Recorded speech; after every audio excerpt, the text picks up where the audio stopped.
Hey, welcome to today's verdict. I'm your host and trial attorney, David Lesch. What a great show we have today.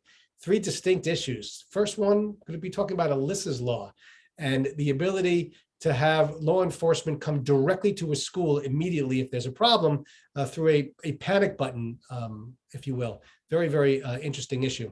Another thing we're going to be discussing today is outdoor dining and a lawsuit that's been brought to basically put an end to it. The attorney may not say that's really what's happening, but that really is what he's looking for, I think. You'll hear that debate that I have with that constitutional lawyer. And finally, we have Bobbie Anne Cox, who came on the show, talking about a law with regard, actually regulation having to do with quarantining individuals that we would consider to be dangerous to society because of a disease straight out of COVID. So as you can see, we have much to get to today. Today's verdict is going to be with us right now. Stay tuned.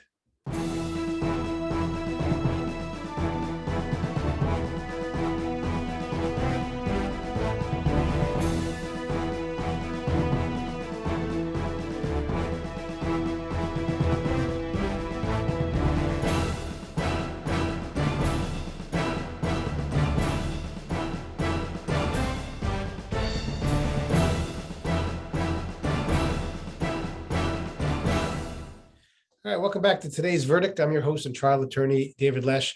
Outdoor dining in New York City. Some people love it, some people hate it. With us today is attorney Michael Sussman, who has brought a lawsuit to end outdoor dining. Michael, thanks for being here today. Morning, nice to speak to you. What are your thoughts initially about whether it was at least a good idea to have New York City allow the restaurants to use the sidewalks for outdoor dining? Just initially, what were your thoughts on that? Right. So just let me correct one thing before we really get too deeply into this. This lawsuit is not really about ending outdoor dining, as you say, and as would be easy to speak about. What it's really about is the city's failure to follow the law, which is a different issue. We brought a lawsuit in October of 2021 to challenge the permanent open restaurants program, not on the basis that we thought it shouldn't exist. It's a different issue. But on the basis that the city of New York had not complied with basic environmental laws, both city and state, in negatively declaring that there was no environmental impact from its permanent open restaurants program. I'm an environmental and civil rights and constitutional lawyer, and I thought that edict, that negative declaration by the New York City Department of Transportation was absurd. The city defended that and said that it had followed its own protocol, its own technical manual, and complied with the technical manual. And the judge said, you hadn't. How could you say this was a non-significant event? It had profound environmental effects for the city that needed to be studied. It needed to be studied. And the judge said in its March 2022 ruling, I'm talking about Supreme Court, New York County, Justice Nervo, he vacated that negative declaration. So that's the beginning of this. The city did not then comply. The city appealed, and we're now next Monday filing our appellate brief in the first department. Now, the city has continued the outdoor program under executive orders promulgated every 5 days under what amounts to a state law, Executive Law 24, which applies in the case of disasters.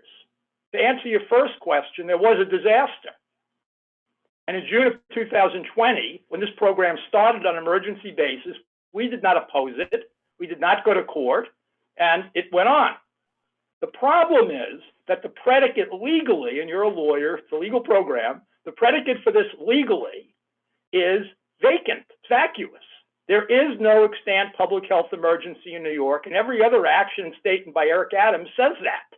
All right, hold on a second. So that's a lot of legal jargon, and we appreciate it on the show. But a lot of the viewers here want to know why, specifically and related to them, they should not want this particular regulation continue. They would want to at least, have the environmental impacts looked at.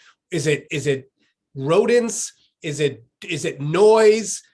Tell me what Well, the viewers would want. okay, I'll explain that. I just wanted to make sure people have the basic legal structure, because I don't want it to be said we're trying to determine the outcome. The outcome should be determined through the analytic process set by law, which hasn't been followed. That's the problem, first problem.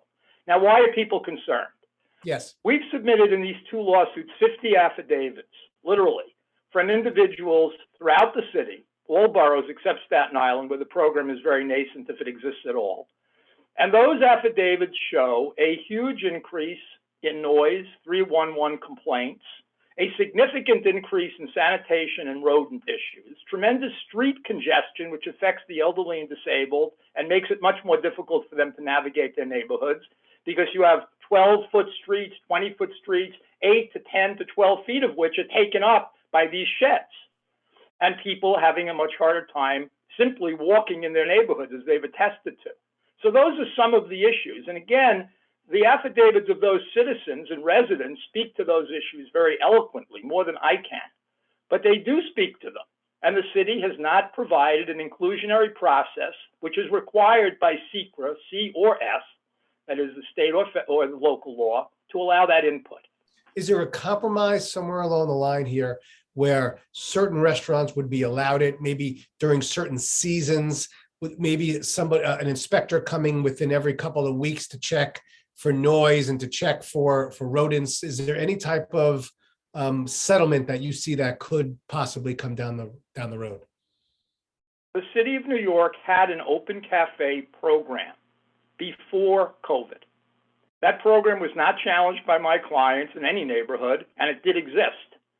The emergency order in June of 2020 allowed restaurants to self-register and do whatever they wanted, essentially, which was a lawless program that we didn't challenge. It was under the executive order. And as you said at the very beginning, there was a rationale for it based on public health.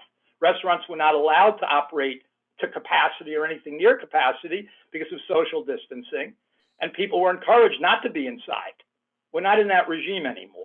So I'm sure there can be a compromise, but frankly, what I want to see is, strangely enough, is the rule of law followed. And I don't want to see the city simply promulgate and implement a very major program at the same time it's claiming there are no environmental impacts that have any significance. I can understand that, but there are many people in New York who actually enjoy the outdoor dining, or at least in certain parts of the city. That's why the outdoor dining is still packed with a lot of people who enjoy it. I enjoy certain restaurants outdoors.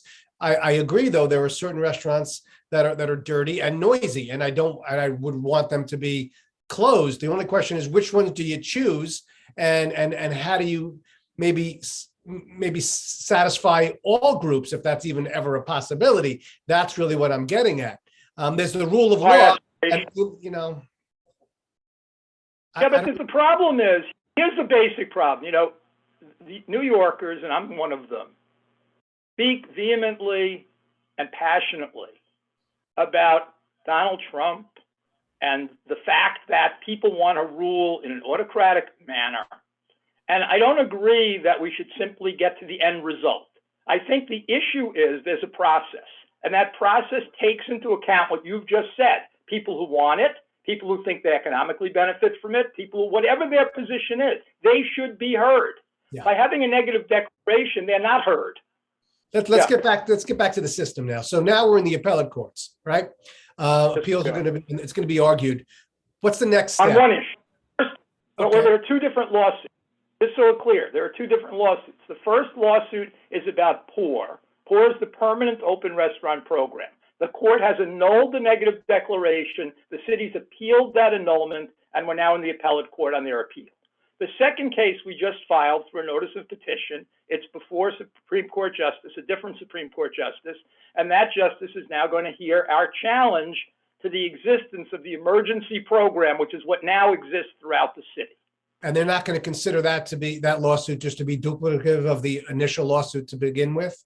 It's not duplicative. It raises a totally different issue. Okay. The first one raised whether POUR, through the negative declaration, could be implemented by the city. That's a different issue than whether the emergency program can continue. It never had any environmental review. That's conceded. And that depends on whether there's a public health emergency under Executive Law 24, which can premise it. It's totally different cases. Okay, that's fair. All right, I know that makes difficult on the ground. And what you care about is what you're experiencing on the ground. And I get it. But as a lawyer, as you know, I can't simply focus on that. I have to focus on the structure. Why is what's happening, what allows it or doesn't allow it, and whether reviews that are necessary to continuation of the program have actually been properly done. You have any predictions you'd like to make with respect to any of the court findings that are coming up? Well, as you know, as a lawyer, I'm not allowed to make predictions, and I don't make predictions. I didn't make them in the Yonkers case for 26 years, and I'm not going to make them now. The fact of the matter is that the courts have to seriously consider not merely is it good to have the program or not, which is in a way what you're focusing on, and that's not what I'm focusing on because I'm not the decision maker, and I know that. The issue is, as a matter of law, either of these efforts, as they have been undertaken thus far, appropriate, as they've been undertaken, not as they might be undertaken, not as by law they could be undertaken. That's a different issue. And an inclusionary process will put all the voices that you're referring to in the room and allow the messy process of democracy and legal process to continue. I don't have an issue with any of that. I don't want to state what the conclusion should be. That's not up to me. All right, Michael, we'll leave it there. I want to thank you very much for joining us. It's an interesting issue. Hopefully you'll come back the next couple of weeks or a month or two, and we can debate it further if that's okay. Very good. Nice to speak with you, and thanks for having me. Have a great day. It's our pleasure. Stay with us. Today's Verdict has so much more right after this.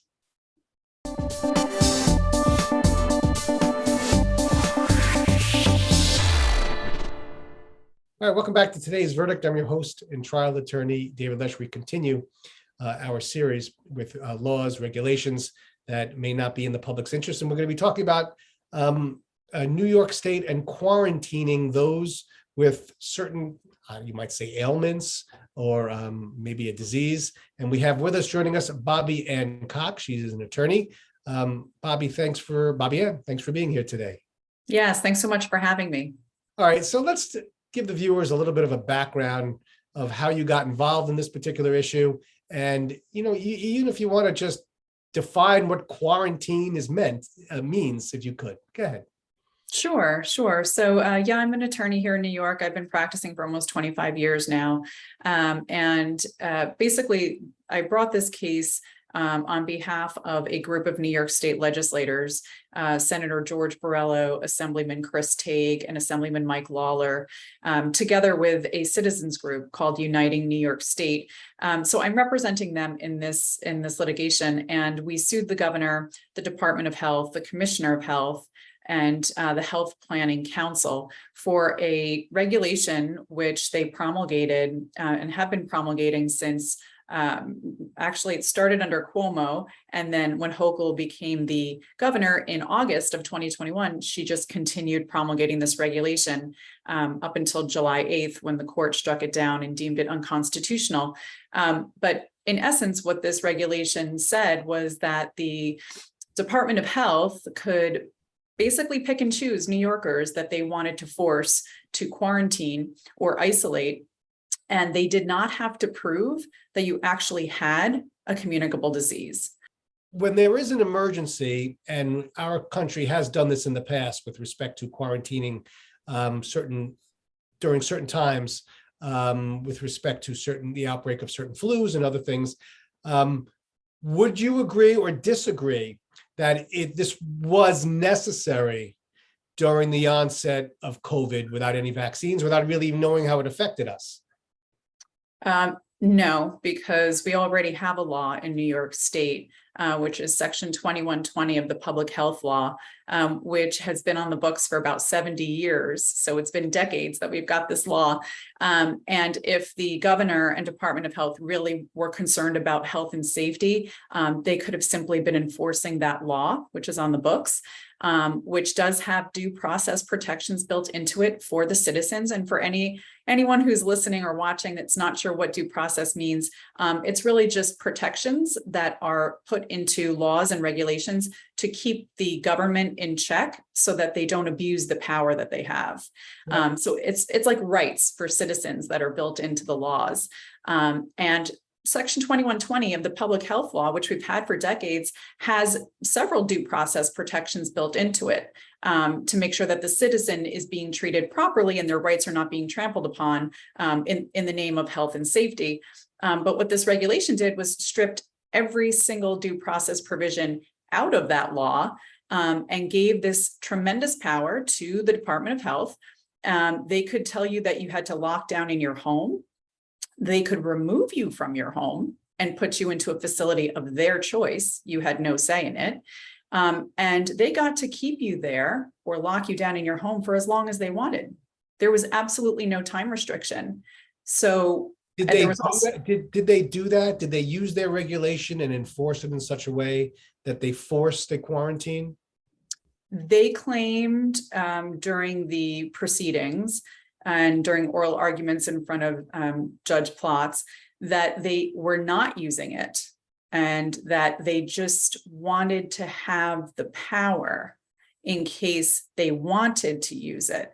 And so in his decision, he actually referenced that and he said, well, you know, if you aren't even using it and you're saying this is a tool you must have this, and you didn't even use it during 2 years of COVID, you know, what are you doing here? You know, the judge also pointed out in his decision that there was zero due process in this regulation. He actually said that the regulation gave lip service to due process. And he ultimately struck it down on the basis that it violates existing New York state law, and the executive branch cannot make regulations that conflict with existing law because we have separation of powers very clearly laid out in our Constitution. And we have three branches: executive, judicial, and we have the legislature is really supposed to make the laws, right? It's a clear constitutional law, Alyssa, right? You have the courts coming in here and deciding whether it's constitutional or not constitutional. Where do you see this going? Do we need another possible outbreak like monkeypox or something else before the citizens really understand what's going on with this and really, you know, take a stand, you know, either one way or the other? Sometimes the courts do take that into consideration. What are your thoughts? I mean, I know you don't have a crystal ball, but where is this heading? Well, the mainstream media is not picking up this story, even now that we've won and it's been struck down as unconstitutional, and she's vowing to appeal, right? The Attorney General, Letitia James, has filed a notice of appeal, so that they're planning to appeal the decision and try and get this decision overturned by another court so that they can have this incredible illegal power.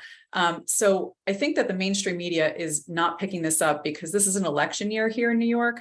And, you know, does Kathy Hochul and Letitia James, do they really want voters to know that they are fighting tooth and nail against me to try and get this quarantine facility regulation reinstated? I mean, I don't think that this is a partisan argument. I don't think this is, you know, left or right or conservative or liberal, or I think that this is a human rights issue. What have you done to get the word out? I know you're on shows like this, but where else are you going to try and make sure that the mainstream media is aware of what is going on?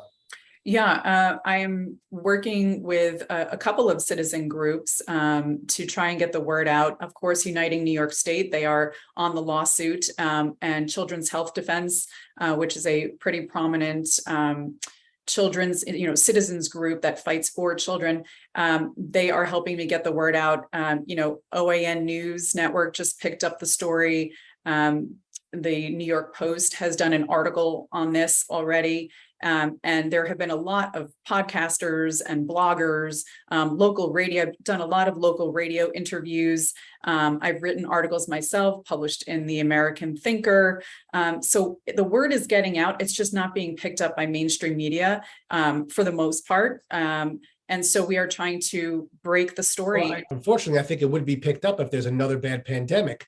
And we don't want that. But at the same time, this is an important issue. And I think New Yorkers should definitely know about it. And we want to thank you very much for coming on and shedding light on a very important issue. Yes, thank you so much for having me on. I appreciate it. People can find out more information about the lawsuit. There's a website specifically that is for this lawsuit, and that's www.unitingnys.com/lawsuit. And there's a ton of information on there about details on the lawsuit. You can actually click the link and see the judge's decision in the case. There are photographs and videos and flyers. There's a lot of information on there. Attorney Bobbie Anne Cox, we want to thank you very much for coming on. Hopefully you come back in the next couple of months and give us an update. Great. Thank you so much for having me. It's our pleasure. All right, stay with us. Today's verdict has so much more coming up right after this. All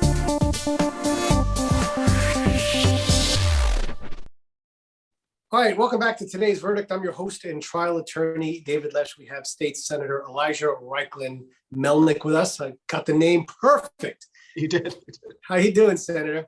I'm doing great. Good to be with you, David. Okay, and you're doing good work, and that's one of the Thank you. reasons we have you on. Let's talk about Alyssa's law and what was the impetus for the legislation, if you could. Sure. So Alyssa was only a 14-year-old high school freshman when in 2018 at the shooting in Marjorie Stoneman Douglas High School in Parkland, Florida, she was hit multiple times by the gunman who attacked that school, and she died.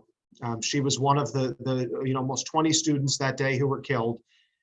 Until the recent shooting in Uvalde, one of the largest shootings in our history. So when I was elected to the Senate in 2020, her family has taken up this cause. Her mom, Lori, who lives in Florida, has taken up this cause of getting the response time shorter for school shootings and other similar emergencies. So Alyssa's law has been passed in Florida, it's been passed in New Jersey, and now we were able to pass it in New York to help get these silent panic alarm buttons or apps into schools so that they can alert law enforcement sooner and get a response sooner. And time saved means lives saved. The shorter time, and leaving aside, unfortunately, a situation like Texas, where it looks like the police response was terribly coordinated, and in fact, in that situation, it may not have mattered, but certainly most other things would. Yep. Right. You want to give as much. You want to just time is the most important thing.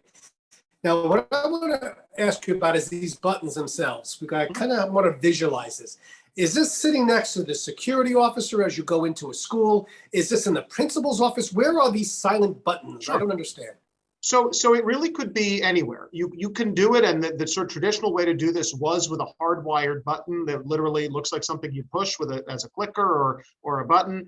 And it could be security, teachers, principal, anything like that. But the next generation is app-based. And so the schools would have to decide who would have this, what would be the best way to do it. It could be that each teacher has access to an app which triggers. And again, the advantage of the panic alarm buttons is they link directly to law enforcement. You're not picking up a phone to dial 911, have a conversation with a 911 operator, and then that person has to connect, has to figure out where's the school, which police department has jurisdiction. And where I'm at, it's a little different if you're in the city because it's the NYPD.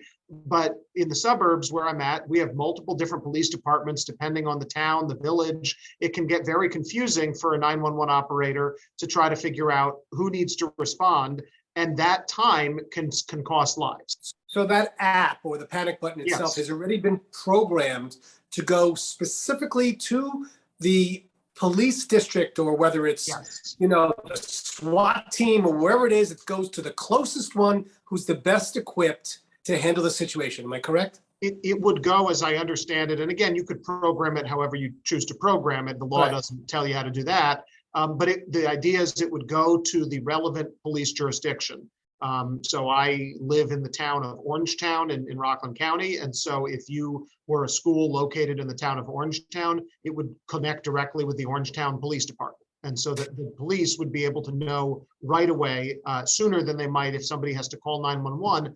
And just to add, the silent feature is important too. Because in a shooting situation, if somebody has to pick up a phone and dial 911, they're putting themselves at risk because the shooter or a gunman or anything like that could hear them. And this is a button you push on your phone. It is silent. You can stay concealed and undercover while doing that. Is there any information in terms of how long you've cut down in terms of the time? Would it be 5 minutes, 10 minutes, something else? Any It's thought? hard to estimate because luckily, although we have lots of shootings in this country and every single one is too much, they're not happening so often that you could really run that kind of an experiment, and you'd never want to. But the idea certainly is 911 does take time. I don't know if it takes 10 minutes, but it takes a couple of minutes to connect, to have somebody pick up, to explain what the problem is, to explain where you are, and all of that descriptive time. First of all, you're putting yourself at risk because the shooter could hear you. And then all of that could be solved if you basically have this existing app you can push that button and you don't have to say, where are you? What's the situation? There are apps out there made by companies that produce this technology, basically would say emergency situation. I've seen some of them. What's the emergency? Fire, active shooter. There's a couple others that would be listed there. And instantaneously that links up to local law enforcement. So they know what's going on. And because cell phones have geolocations and things like that, they know exactly where it is. And Senator, where in terms of law enforcement themselves, is it mandatory in terms of certain schools? No. Is it public? Is it private schools? So this is not a mandate. It's a mandate on schools to consider installing them when they do their building safety plans, which schools are required to produce building safety plans, and that plan will now need to include a consideration of installing silent panic alarms. It isn't a requirement. If a school evaluates this and decides for whatever reason, for their condition and their situation, it doesn't make sense for whatever reason, we're not going to be telling them from New York, you have to do it anyway, even if it doesn't make sense for you. But we are saying you need to look at this as a serious piece, just like you would look at metal detectors, security guards, any of the other school security measures that are out there. This is one that needs to be considered as part of that package. Now, I know, Governor Hochul has been signing tons of legislation having to do with the guns. It's been a major win. If you're on that side of the fence, I happen to be. Do you think it's going to continue? Is it the progressive nature of politics? What is it that's giving her this momentum when it comes to passing a lot of these gun regulations? Well, we've got, I appreciate the governor signing them, but they had to get through the legislature first. Right. And luckily, we've got majorities in the Senate and the Assembly that have passed these bills because we recognize that more guns out there on the streets mean more dangerous conditions for all of us and more deaths. And you just have to look at it. People are racking their brains trying to figure out, why is crime up over the last few years? And you ask Republicans, they'll say it's bail reform in New York. Well, okay, great. Then why is crime up in Alabama? Why is it up in Virginia? Why is it up in Texas? They didn't do the same bail reforms. So it's probably not just that. And then you look at, well, about the time that the pandemic hit, people started buying a lot more guns. You can look at a chart and it goes up and up and up and up and up every month, people buying more guns. There are more guns out there on the streets today than there have ever been before in the history of the United States. And it's not a shock that if you have more guns, there will be more shootings. Well, certainly, Alyssa's law is a great piece of legislation. At today's verdict, we want to thank you for that. And we'd love to have you come back next couple of months to tell us the other things you're working on. Great. Would be glad to do it. Just let me know when. All right. Stay with us. Today's verdict. There's so much more right after this.